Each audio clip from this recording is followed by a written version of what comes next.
Okay. All right, we're going to go ahead and get started. We have the best ever turnkey panel here. I'm going to start with Bree Schmidt. Bree is from Chicago. She's been investing since 2011. Bree started out by putting together the education and the team she was looking for, and then exploded. What happened was her corporate job, which many of you can relate to, was getting in the way of her missing deals. So she went ahead and left the corporate job, began to go for the deals. Some 18 properties and 91 units later, she was into it, immersed in it, obviously. And then she was in Chicago and the Milwaukee market. So let's welcome Bree. I have Mark Ferguson next. Mark is from Greeley, Colorado. Mark has been the author of multiple books. He has a, podcast. I'm sorry, he has a blog that's getting 300,000 hits a month. So he's really, he's on Time, Yahoo, MSN. They all think of him as a respected author. He has, I'm thinking 18 rental properties. Sorry, I should just use the notes, right? 18 rental properties. He has a fix and flip business.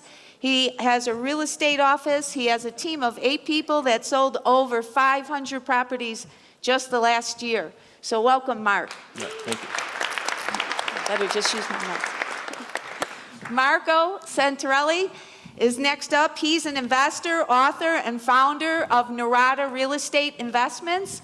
Marco has helped over 1,000 real estate investors create wealth, create cash flow, and Marco also has a podcast, Passive Income of Real Estate. Thank you.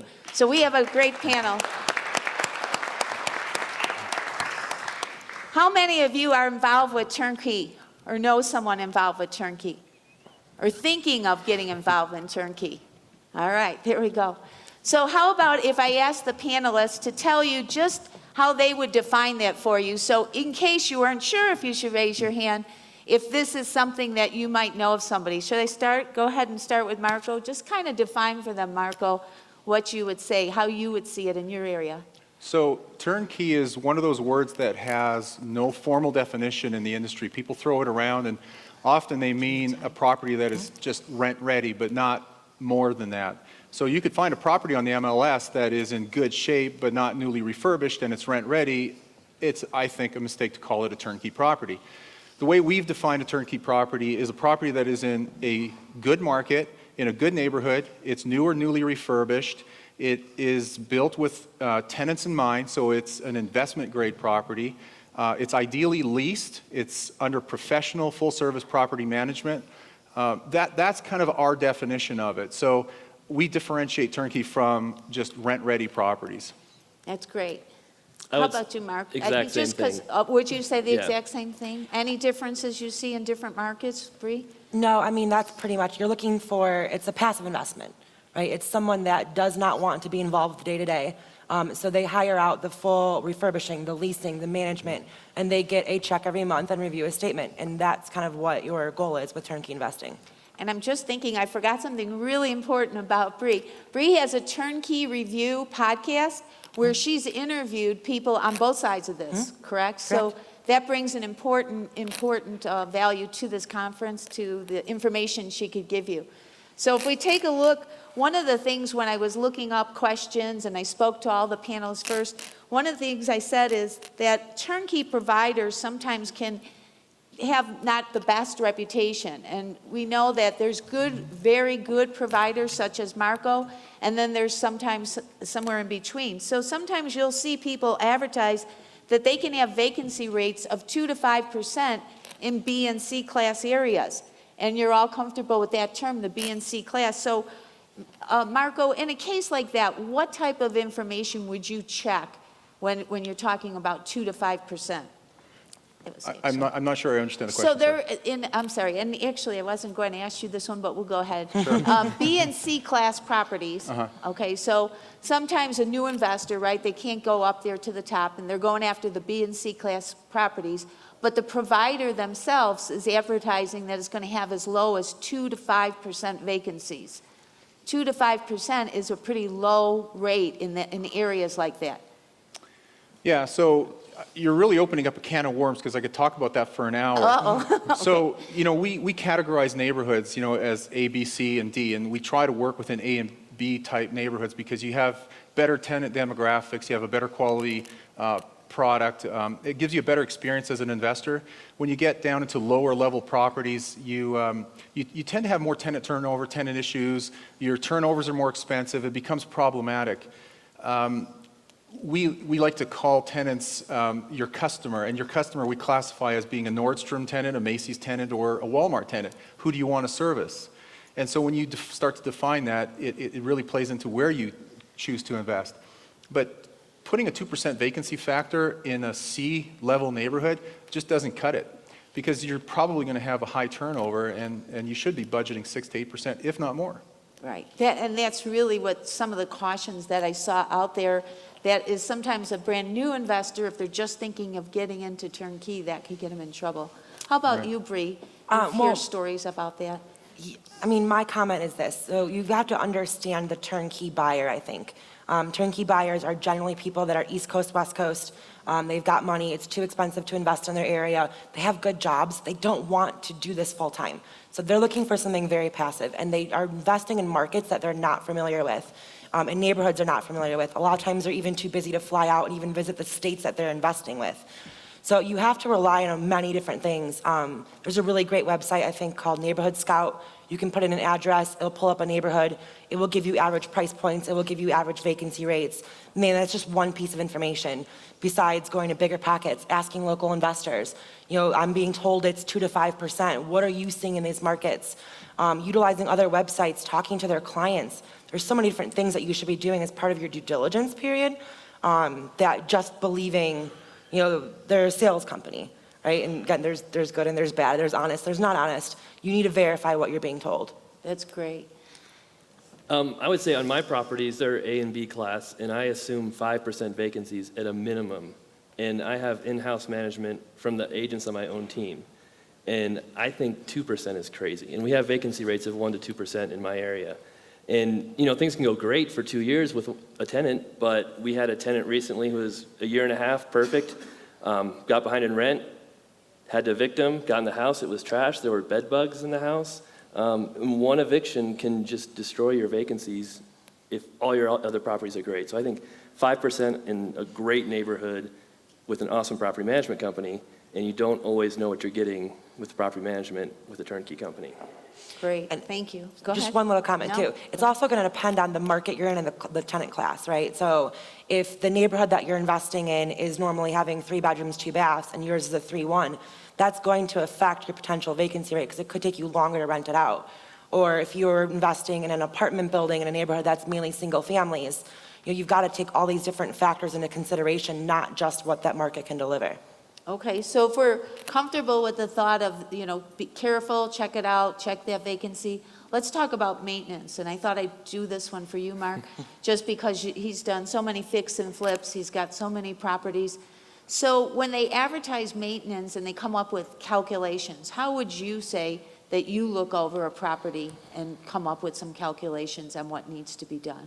That's tough too, because every property is different. I think you have to look at the age of the property. I mean, an older property is going to have more maintenance. The class it's in, again, how much rents are. There's just so many things to look at, and just looking at a percentage is hard too, because if you have a house renting for $500 a month, you've got maybe $50 a month for a 10% vacancy versus a house with $1,000 a month at $100, there might not be that much difference between the two houses for maintenance, but because it's a percentage basis, it shows much better returns than it would have. And then the lower rent might have more maintenance. There's just a ton of things to look at. And something else to look at too is how good of shape the property is when you're buying it. And some turnkey providers I've seen really put lipstick on a pig, and they don't do the systems, they don't do the HVAC, they just make it look nice in pictures, and you don't know what you're getting. So you really have to check them out and then case by case figure out what the maintenance should be. Okay, let's just take that then, let's take that a step further, because we know turnkey, we talked about, as Bree brought up, that could be an East Coast person and they're looking at something in the Midwest. What if they're not going to go out? What are you suggesting then? So they might never see it. They might just take that tour, right? That's tough. I think having a third party look at it for you is one thing you can do. Get an inspector to inspect the home get an agent to look at it and give you a BPO or CMA to see what it's worth. Don't just trust blindly. Get someone to help you out in the area. Okay, Can I add to the Yes. maintenance thing? please. So where I think a lot of investors get caught with their shorts down is, A, they don't budget enough for maintenance and repairs, and B, they don't factor in capital expenditures over the long term, because your HVAC systems will fail eventually. Your roof will need to be replaced at some point in time. So you need to budget this stuff. Now, granted, it may not be for 10, 15, 20 years, but you need to kind of build that up or forecast that it will happen. I have a rule of thumb when it comes to covering your maintenance, repairs, and vacancies, and that's really just having a reserve account.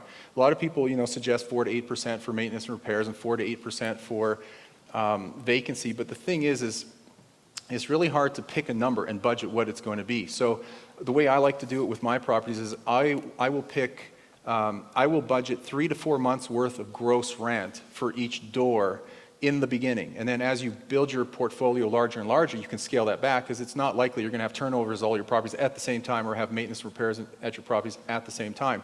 But if you budget a minimum of 2, but 3 to 4 months worth of gross rent per door in the beginning, you should be well covered. That's great. And real quick on that topic Yes. too, I think the other part of it too is, so I deal with out-of-state properties as well as local properties, which is more of an A-B area. And the call I always get from my clients is, you told me I was gonna profit, let's say $1,000 a month. And I'm profiting $1,400 a month because I haven't had a single repair or expense in 6 months. My comment always is, take the $1,000 profit and leave the rest in the account. Because while it might be going good for 6 months, it is going to happen. It always happens. The bottom always drops out at a certain point. And if you start expecting that extra profit every month and not keeping that in reserves, it's going to catch you with your shorts down, as Marco said. There you go. Okay, I have another question then from Marco. So if I have a new investor, a new turnkey investor, what type of information would you like them to complete so we can take a look at those goals, criteria, their capacity? That was something that you were, really passionate about, that you like them to sit down, you like to sit down with them. Can you kind of explain that? Well, what you're referring to is a strategy session that our investment counselors do with every new Right, caller. and I thought it was really valuable for them. Yeah, but even before that, it's good for investors to figure out why they're even investing. We're not buying real estate to build a portfolio for the sake of holding real estate. I mean, there's a bigger picture to that. Usually it's financial freedom or some sort of freedom, getting out of the rat race, whatever it may be. There's a good book by Simon Sinek called Start With Why. Now, it's really more of a business-based book, but it gets you thinking about, why you do what you do. It's not so much the how or the what, but the why. So it could be spending more time with your family, having more time to travel. We had lunch with someone here in the room who, him and his family sailed across the ocean in 18 days and traveled all around Europe. And I mean, that's unbelievable. But to be able to do things like that requires, a bigger reason, a bigger picture. So you start with why.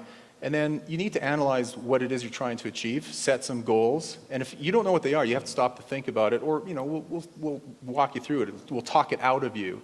And then you take your goals, your investment goals, and you break those down into a criteria, and then your criteria should drive where you invest and what you invest in.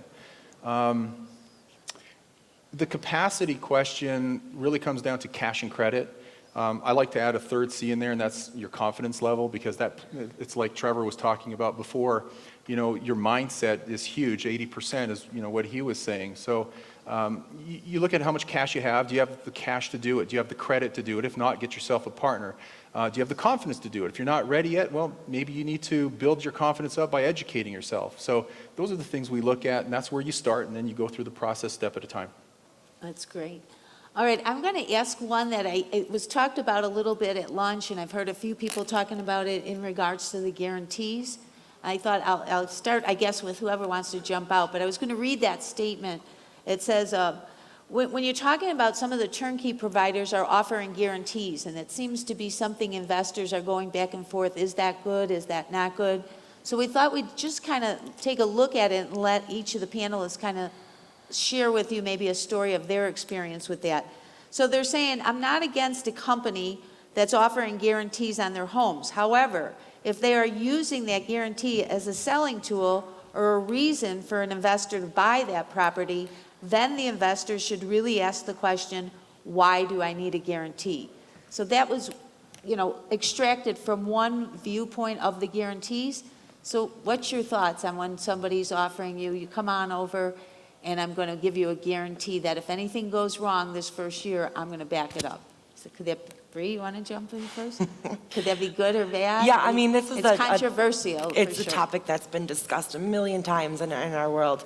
And I always think of that Tommy Boy, it was a Tommy Boy, right? Where he goes to the brake shop and he's like, great, you've got a guaranteed box of shit. Just because you put a guarantee on the box doesn't mean, like, I feel warm and fuzzy inside. So that's what always reminds me. But, I mean, I've heard both sides of the story. I've talked with companies on both sides of the story. I'm indifferent on it. I think that a company should be behind their word regardless of if it's a guarantee or not. Where I start getting concerned on it is when an investor is being presented a number, right? You're going to get X cap rate in this, and you've got a 1-year guarantee. So they're using 0% for vacancy and 0% for repairs. And that investor's expectation is that's going to continue long term, and that's not the case. So again, I've heard both sides of it. I don't have an opinion as far as what's better, but you should not be using that short-term guarantee for your long-term numbers. And I thought, Mark, since you do so much with fixing and flipping and people, buy and hold, what do you hear from other investors, I mean, it's marketing. So, I mean, people use guarantees to market things. I don't think just that means they're a bad company or it's a bad strategy. I think the other underlying factors are going to be much more important that the turnkey company's doing. Are they doing a 0% maintenance, 0% vacancy? That would throw up red flags right away for me. Some do a guarantee and are awesome. Some do a guarantee because that's the only way they can get business. So you have to look at the other factors, their properties, do your due diligence on the other side of it. A guarantee is nice, but I don't really care about a guarantee personally. So I would look at the other factors first. Okay. Marco, anything on that one? Well, you mentioned the word need a guarantee. You don't need a guarantee. It's nice to have, but you don't have to have it. And you shouldn't be buying based on a guarantee either. I have to agree with Chris Clothier on this. Be wary of companies that do offer guarantees, because now you have to kind of look a little bit beyond that to just see why are they offering it. Is it a marketing incentive, to stimulate sales, or why? Now, 2 of the companies we work with do offer guarantees, which is fine. We'll take it. We're not going to leave it, but we know they have quality product in good neighborhoods, so it doesn't affect the sale one way or the other. It's like icing on the cake. So I don't know. I don't have a lot to say about it. If it's there, you still have to do your due diligence. You still need to consider the provider, the team of people you're working with, and everything else. So. Okay, I'm going to go to Bree. What kind of steps do you think a turnkey investor should look at if it's not a city they're familiar with? So I meet somebody here tonight and they say, why don't you go invest in Memphis? What kind of questions should I ask about Memphis? How do I do my due diligence? Well, I'm a big advocate of actually physically going to see the town. To me, that's the number one. I can't imagine not investing or not visiting an area that I'm investing in. So when I was looking out of state, I was looking at Indiana, Missouri, and Milwaukee, Wisconsin. I went to all 3 cities. And just spent time in the neighborhoods, talked to agents, kind of got a feel for it. For me, it was a gut instinct. I didn't look at stats or job growth or any of that. It was where did I feel comfortable, where the numbers make sense for me. So if you aren't going to be able to go to these cities or check them out, I would talk with other investors. I said there's websites, Bigger Pockets is a great one. Hire a local realtor. Pay them $50 an hour. Be like, hey, what's the deal with this neighborhood? What trends are you seeing? Right? No one's going to turn on $50 an hour for a phone call. And just start getting your knowledge and getting, an understanding of what's going on in that area. Okay. How about you, Mark? Because I know you have something out of state. What were some of Yeah. the things that offered you comfort? I bought a turnkey in Cleveland, and I've never been to Cleveland, so I completely. But I bought that in my IRA. It was mostly a complete experiment for my blog. It was not my investing model. But I would say the same thing. And if you have family or friends in an area, I think that's the first place you start, because they can give you an honest opinion, tell you about neighborhoods, about the town. And then if you don't have family or friends, maybe then move on to local experts. I do like to look at population growth, the economy, housing trends, what prices have been doing the last 5 years to get an idea of what's going on.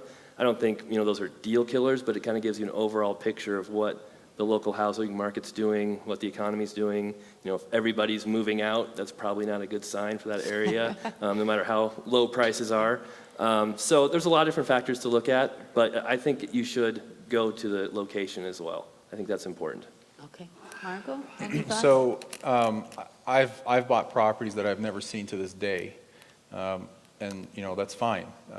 Statistically, only maybe 5% of our clients actually fly out and kick the dirt. We always encourage them to do that because they get so much more out of it. But in considering a market, I have one of my 10 rules for successful real estate investing is take a top-down approach. One of the mistakes investors make is they get presented this quote-unquote deal, and here's a great-looking property, and it's got a tenant, it's cash flowing, but so you got to stop for a minute and take a step back and look at where is it located, what's the neighborhood like, what are the stats on this neighborhood, what market is it in?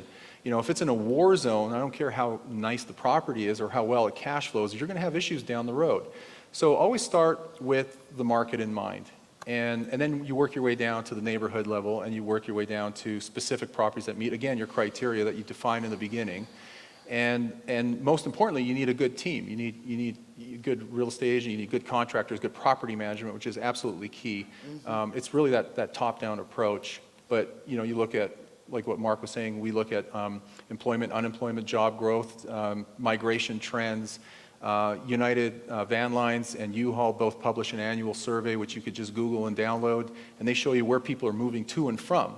And that's that's a starting point, but it's good information to know what markets are actually shrinking in terms of population and which ones are growing. So you got to look at all these things, and really it's not that one is the most important. You just put it all together and you make a logical decision. Okay, so this may be redundant then, because this is a question I wanted to ask you about. What are some of the steps that you would do for somebody, again, in this audience, they're going to get started. What are some of those primary steps that you like to walk them through to get them started with Turnkey? To get them started, well, yeah, I think we've talked a little bit about this already. So Yeah, it might be redundant. We could skip it if you think we've covered it, or if you want to add something. I will just recap by saying, know why you're investing, define your investment goals, break that down into criteria so you understand what your strategy needs to be, and work with the right team. You have to surround yourself with reputable companies and reputable professionals to do your investing. And reputation's everything in this business. There's a lot of bad apples out there. Some of them have gone to jail. But if you do your homework, your due diligence, you vet some out, call a bunch of providers and service providers, and you pick the right people to work with, you will be successful. Okay, how about if you were to share with the audience either a good or bad story that where you feel like maybe when you've heard it in a RIA, in a Bigger Pockets, in an interview, one of your stories, where you may have seen that through this story there was a red flag that maybe that investor could have thought of first, or what could they have done differently? Is there any story that comes to mind? I know we shared a couple when we were talking. So I'll I host a podcast and I interview turnkey buyers.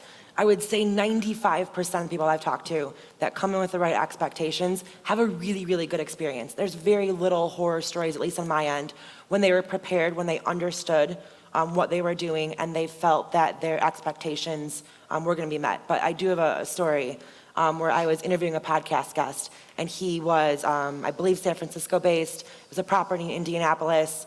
He got a really bad vibe about the inspection came back. He asked for stuff to be fixed, and they sent him pictures, but they didn't really show receipts, or there was an issue with mold in the basement, and it looked like it was painted over, but he couldn't tell if they replaced the drywall. They didn't have any proof that they did it.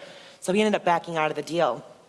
And funny enough, 2 podcast guests later, this guy was talking about this property in Indianapolis he bought, that later down the road there was mold in the basement. I'm like, man, this sounds really familiar. And so when the call ended, I asked him, what company did you work with? And he told me, I'm pretty sure that this was the same property that so-and-so talked about 2 podcasts ago. So I actually put them in touch with each other, and yeah, it was the same property.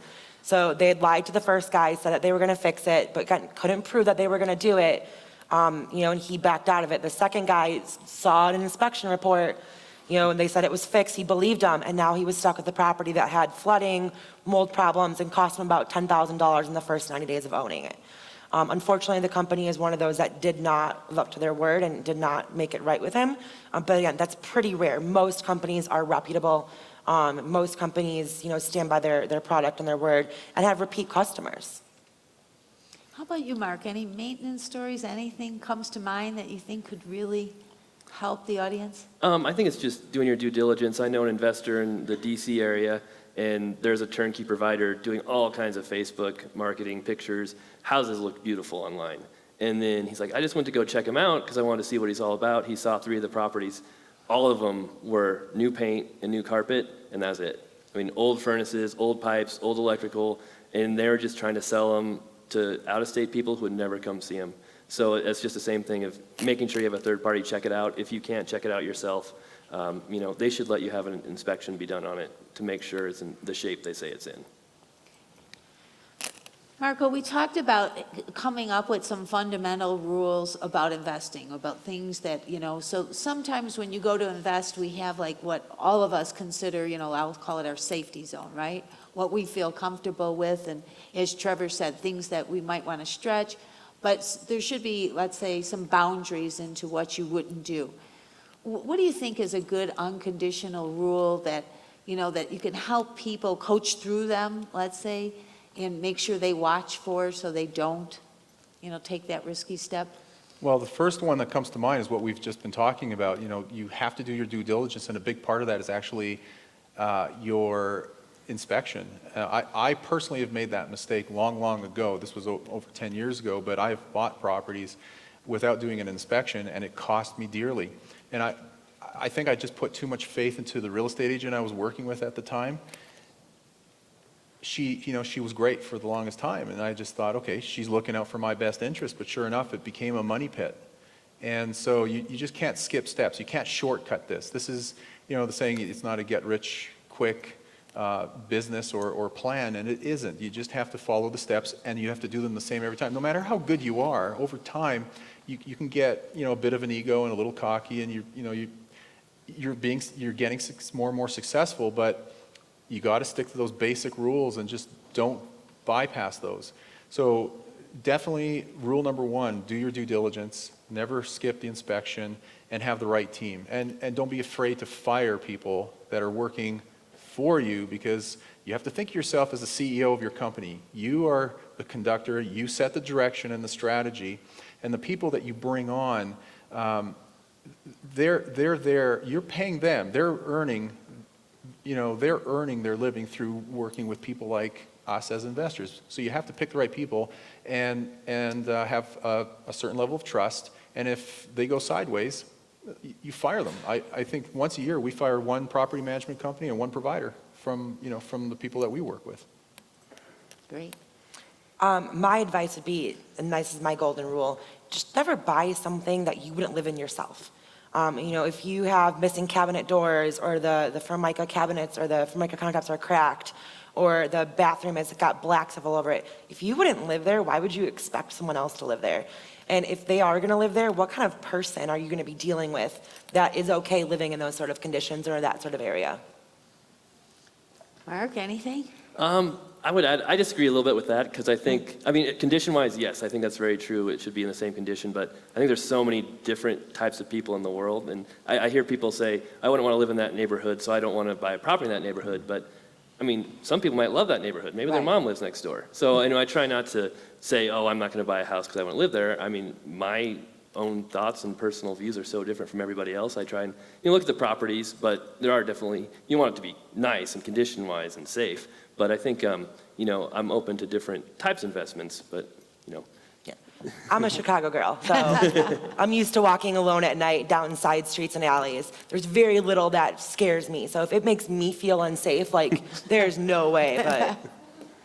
Okay, how about some questions? Do we have some questions? You wanted to allow a few minutes? Oh, I'm sorry. The one all the way in there?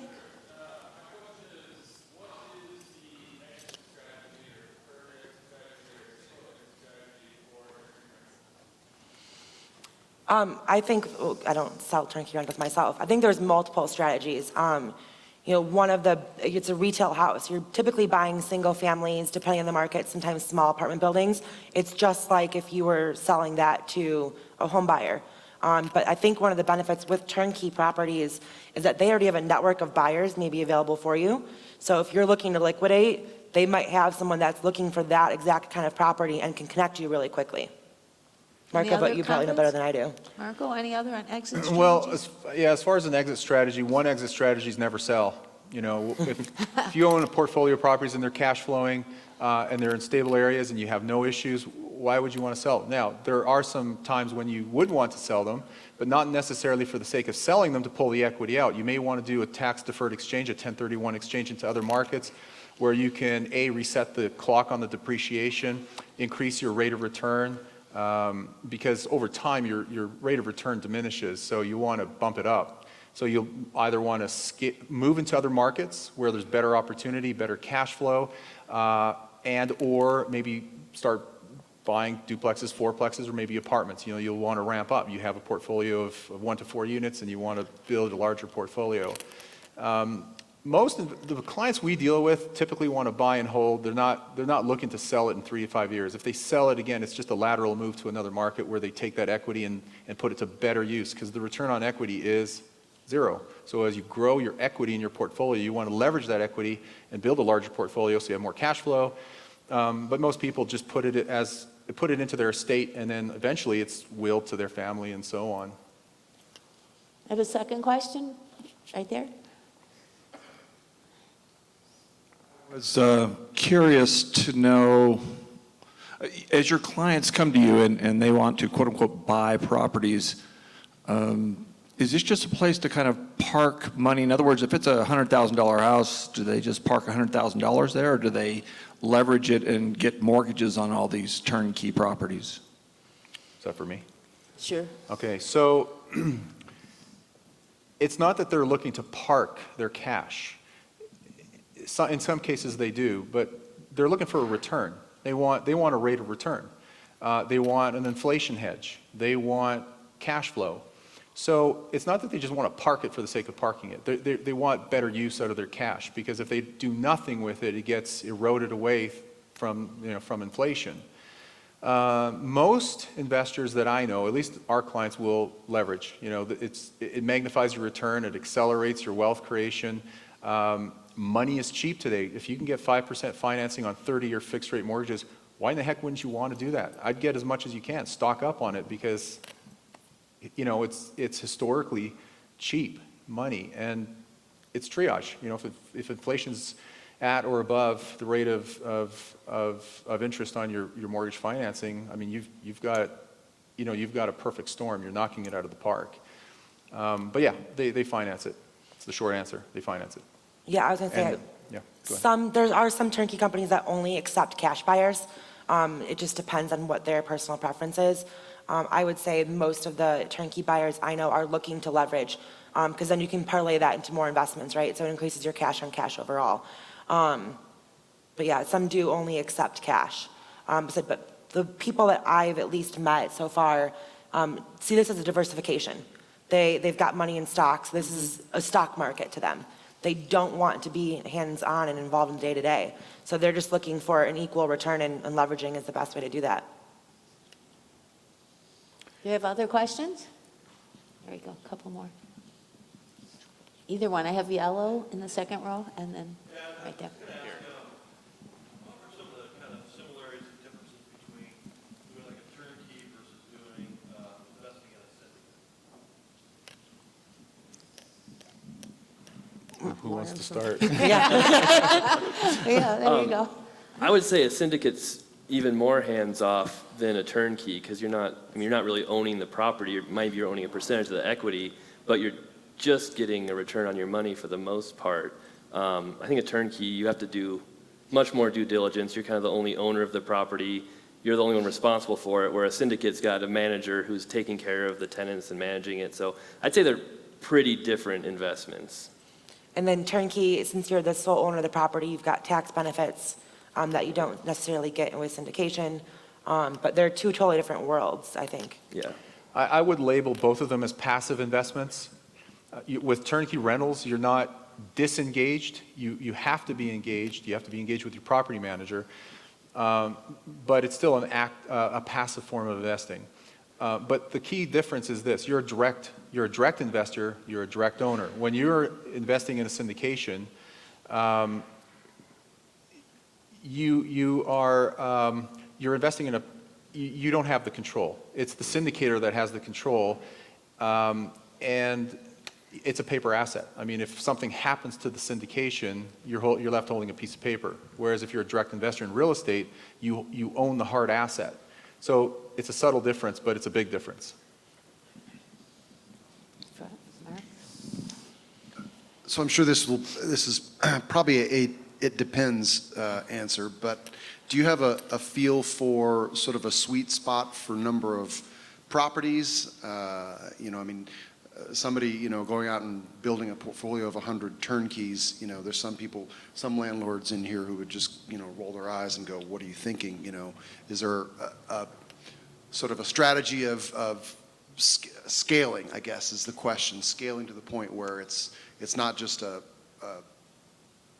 supplement income, but actually a lifestyle? So it obviously depends. You gotta say that. But I think to me, I own out-of-state properties that are not quote-unquote turnkey. For me, it's a matter of scale, right? So one of the benefits, if I live in California and I want to invest in, Knoxville or something, one of the biggest benefits to me by doing turnkey is the property manager that I'm going with hopefully has enough scale to minimize my costs and that knows that market very well. I've bought, properties all over the Milwaukee market. I buy a lot from out-of-state investors. And I always ask them, why are you selling? Why did you fail? And their number one answer to me is, we only had 1 or 2 duplexes in the area, and I was not a priority to that property manager. And that property manager is going to make or break your return. So if you've only got 1 or 2 duplexes without a turnkey company that's got your, best interest in mind because you're a repeat client to them, then you probably are going to fail or going to have a very hard time finding someone to take you seriously. And I would say, too, if your goal is to scale and build as fast as you can, turnkey rentals may not be the best route to do that. I mean, we're all investors here, and buying real estate below market value and getting great deals is one of the awesome things about real estate. And turnkeys aren't that. They're retail, sometimes even above retail, because you're paying for the tenants, the property management, all the repairs. So that's kind of why it doesn't fit my model. It is more for like the passive investor who doesn't want to be hands-on with them. I think, again, you have to define what your strategy is. When you define your investment goals, if you're here and you want to get over here, now you ask yourself, how am I going to get to this place? If we have clients that are professionals like doctors and whatnot, and they have a large portfolio of turnkey rentals, 1, 2 unit, 4 unit, and they're happy. They're very successful. They have great returns. They're happy. They don't want to get into apartment buildings. Turnkey properties are not for everybody, period, end of story. If you have to look at, what it is you're trying to achieve. It's great for a lot of people. It's especially great for people who are busy with life. They have a family, they have a career, they want to spend time doing their thing. And this is just a great way to start getting into real estate or build a portfolio without, a lot of brain damage. So that's really who it's for. Yeah, I know you and I were talking earlier, there's 2 kinds of investors, I think. There's the investor that wants to be hands-on and grow a business, and there's the investor that's a lifestyle investor. So if you're a lifestyle investor where your goal is to go live on a beach for 6 months, this is something that you might want to look into. If your goal is to have 50 employees and to do $1 billion of sales next year, turnkey investing is probably not for you. Yeah. Any other questions? Oh, I've got one more over there.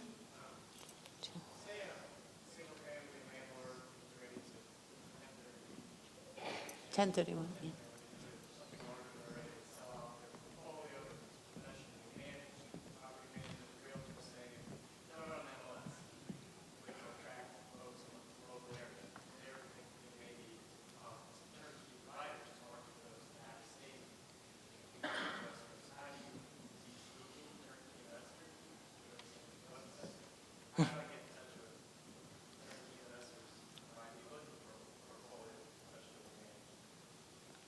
So it's kind of hard to hear. You're asking if you had a portfolio of professionally managed properties, and you were looking to 1031 him, how would you find buyers to essentially sell off your portfolio to them? Is that what your question is?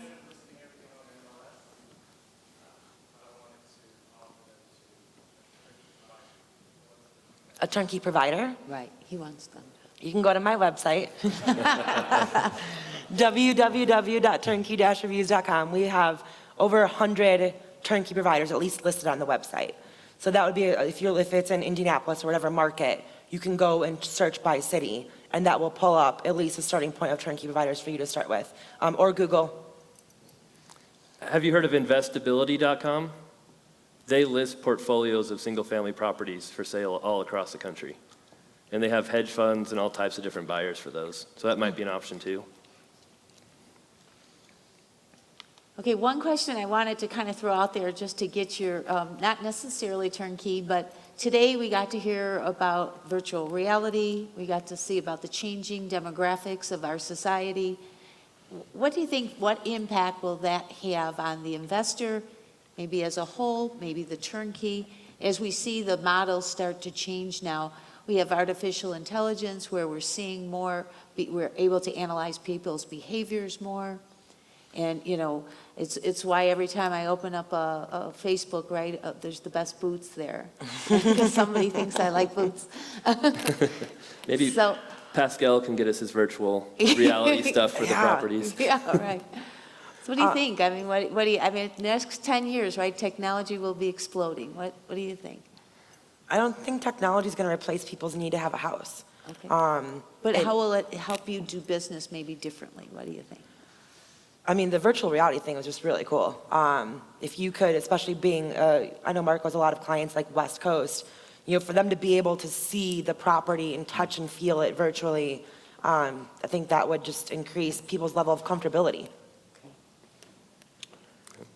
You know, it's hard to say. Technology is constantly changing and displacing industries. I mean, now it's slowly displacing, you know, the automobile. Right. It's Trucking. You know, Uber's end goal is really not to you know, eliminate taxis. Uber's end goal is to have self-driving cars. Right. So the day will come where my daughter may not need a driver's license. She's just going to call up a car. It'll drive itself to the front door, pick her up, and take her where she wants to go. So that may have implications on where people live and how far away they live from their workplace or whatnot. So that may change, you know, where people buy. They may not be buying so far out in the suburbs, or maybe they will. You know, you got to follow those trends. But yeah, technology is constantly affecting, you know, every industry. I think that's a big part of it. I think one of the things you just said, the ending, is follow those trends, because we don't know which ones will be implemented, but as we see, like, there'll be a lot of jobs displaced. There's going to be a lot of automation to the jobs. So that's going to affect housing, and, you know, so I think what's important, the big takeaway then, is to watch what it will do for housing and keep an eye on it.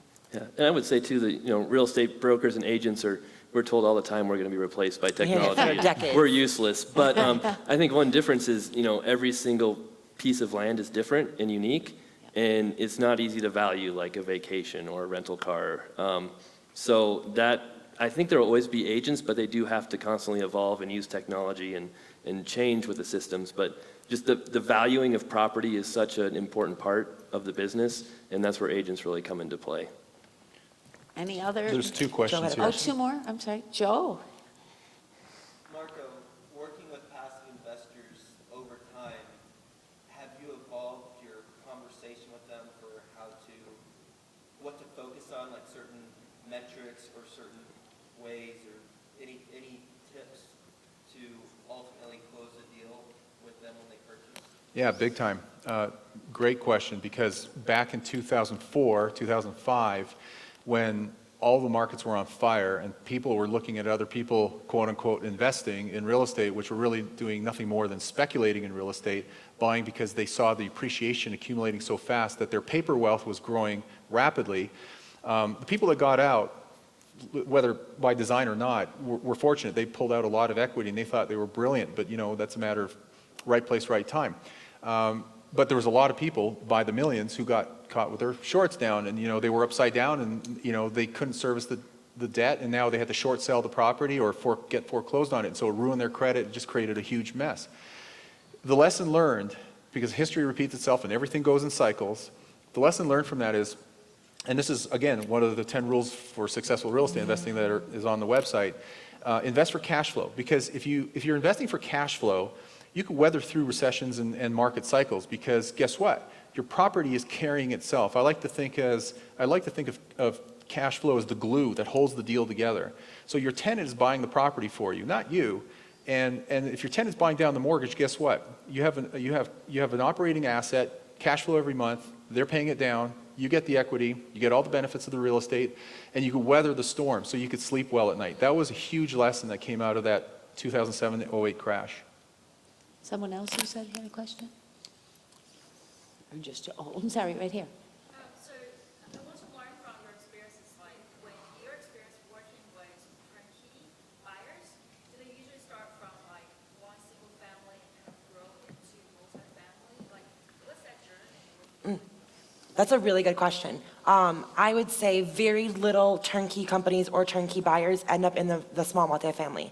And You it's might wanna main. repeat that question. Oh, I she was don't think asking if the people that I've talked with tend to progress their strategy, going from, multi or small single families and then building up.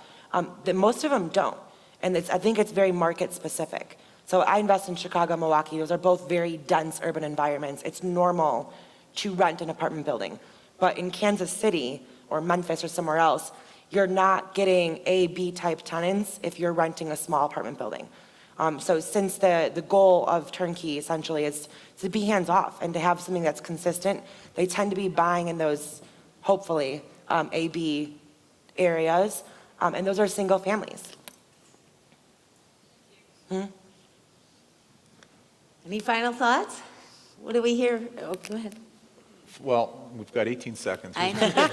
Oh, no, went Now up. 21. Oh, we're going backwards now. It's like Back to the Future here.